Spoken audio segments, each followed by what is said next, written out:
Alright, how's it going, everybody? It's the John Little Fox here. It's my channel where I talk about anime, video games, cartoons, most notably Sonic and Ninja Turtles. And today I am actually going to be talking about some Ninja Turtles. Yep, I know it's been a while. I'm pretty sure you guys are aware that the Tales of the TMNT season that just came out, the new season, season 2. This is kind of a little bit, it came out pretty fast for me. I know it's been a while since they had season 1, which was like last year back in September. But, like clockwork, I guess. But anyways, I'm here to review the second season, but I'm going to do this in individual parts. As I am recording this, I have not finished the entire series or the entire season of Tales of TMNT. So I've only watched 6 episodes, but I'll be covering the first 3, and then I'll be covering the next 3 after that. And yeah, so I'm breaking this up into like 3 to 4 parts and stuff, and maybe a duo overall. And I also have a stream coming up with Jay Leno that will be talking about Tales of TMNT. So that's going to be awesome. So let's talk about it. Yeah, let's get right into it. The first 3 episodes are focused on Raphael competing in a underground fighting matches rigged by Kasune and the Purple Dragons. They had been capturing mutants like Bebop, Rocksteady, Mondo Gecko, Splinter, and the Turtles, who were all forced to fight Raphael eventually at some point. So Raph teams up with Pigeon Pete and Hun to free his brothers. As much as I want to really hate and bash on this show even more, I must say it's definitely improved compared to the last season, which told too many arcs in the 6 episodes that went on too long and left it often ambiguous, as if it was made up possibly. So maybe they actually listened to the feedback from that and decided to simplify the stories for the better. And some of it was written by Christopher Yost, who's done stories before from the 2003 and the 2012 series.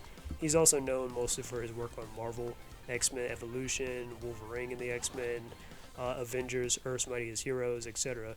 But he's also had some misses too, like Thor: Dark World. I still have a lot of issues, like the bitching out of Leo and the watering down their fighting skills. Like, I had a debate with someone who tried to actually claim that they weren't actually half bad fighters here because they defeated trash-looking robots that can self-repair itself, as if the 2003 versions didn't deal with something as sophisticated as, I don't know, nano. Yet, these versions are scared of a guy with a sledgehammer and ran away from 3 purple dragons who are afraid of confrontation. Not like the Mirage Turtles that didn't kill, like, I don't know, 15 purple dragons when they first went out in the first issue.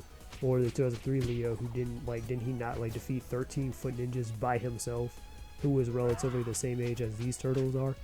But I expect no less, since they were trained by a Master Splinter who got brainwashed and captured easily off screen by the Purple Dragons, no less. But at least they're actually playing on their characterizations, like Raphael's bloodlust, and are actually doing something with them and being in high school, since they were kind of gung-ho about just doing that in the movies. So at least it's kind of a follow-up to that, even kind of creating a dynamic with one of the students or the teachers and stuff, like Raphael's personal trainer, although he did kind of betray him for Hisune still.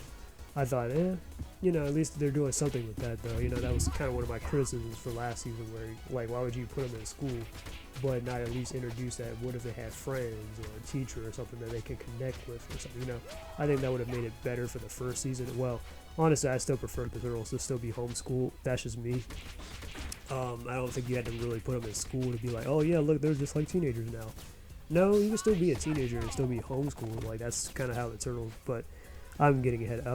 I'm trailing off. I'm just saying. But anyways, Pigeon Pete, he also seems to be one of the better characters and well-rounded.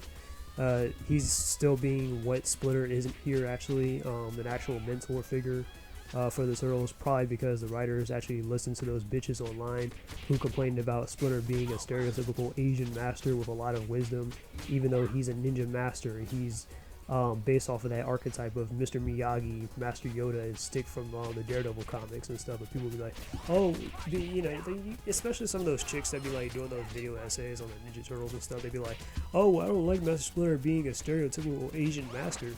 Duh, that's kind of what he was supposed to be based on. And it's not like, oh, that's a hindrance on his character or anything, because every time they do something without that, then it really sacrifices Master Splinter as a character, because he just looks like a joke or looks like a terrible dad, and that affects the Ninja Turtles. Like, look what happened with Rise, look what happened with this version of the Ninja Turtles, where they're not either good fighters like that, or they're not well disciplined or balanced or anything, or they're they just don't work well as a team or something. But that's what I'm getting at. But anyways, I wish I can say that Pete is good in confidence, though. I wish I could say that he is actually good in confidence if we still weren't doing stuff like that pigeon shit joke. Still, because there was a moment where he shitted on Kasune and stuff, and I'm just like, oh my god, we're still doing this shit.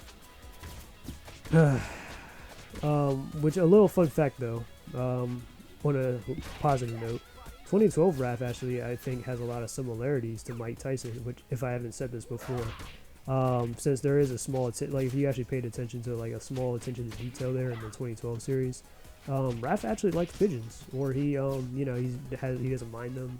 He likes to they be on his shoulders and stuff, or he feeds them and stuff. Kind of similar to the heavyweight champion himself. If I haven't said that before, so that's just a small little observation that I made on the 2012 series when I went back on it earlier this year or last year or something. But like I said, it's a step up. It definitely could be better if they actually treated the story and the characters with more gravitas. Got rid of the stale devil may care attitude that the civilians have, and actually explore other elements like the magic or aliens and stuff. Like they could have actually done that with Kasune. Like one of my ideas that they could have done with Kasune was, okay, they have Kasune as this fat, overweight, old woman and stuff like that runs the Purple Dragons and the underworld and all that. And while that's cool and all, and that's like off some Amanda Waller type shit, you could probably just play around with that and just have that be like, oh, this is Kasune's human form or her disguise and her actual form, because in the comics, Kasune, she's a shapeshifter and stuff. She's like some type of demigod, so she has powers and stuff where she can shapeshift. She's immortal. She can brainwash people and stuff without technology. So what I think they could have done here was they could have just been like, okay, well, this is just a woman that's posing as a human or something like that, and then her real form is really this attractive demigoddess looking Japanese type of character. So that would make a lot more sense to me than her looking like some Amanda Waller knockoff type character. That's just my opinion though, but whatever. That's what I think they should do, and that still is on the table. I don't care if you use that idea or not. That would kind of make it. That would kind of be the little saving grace there for that character and make her a little bit more, I don't know, dangerous. That's just me. But anyways, these are just my thoughts on the recent season of Tales of the TMNT. Tell me down below what you guys think. I will cover the other parts later. This is Joe Low Fox. I'm out. Peace, and until we meet again.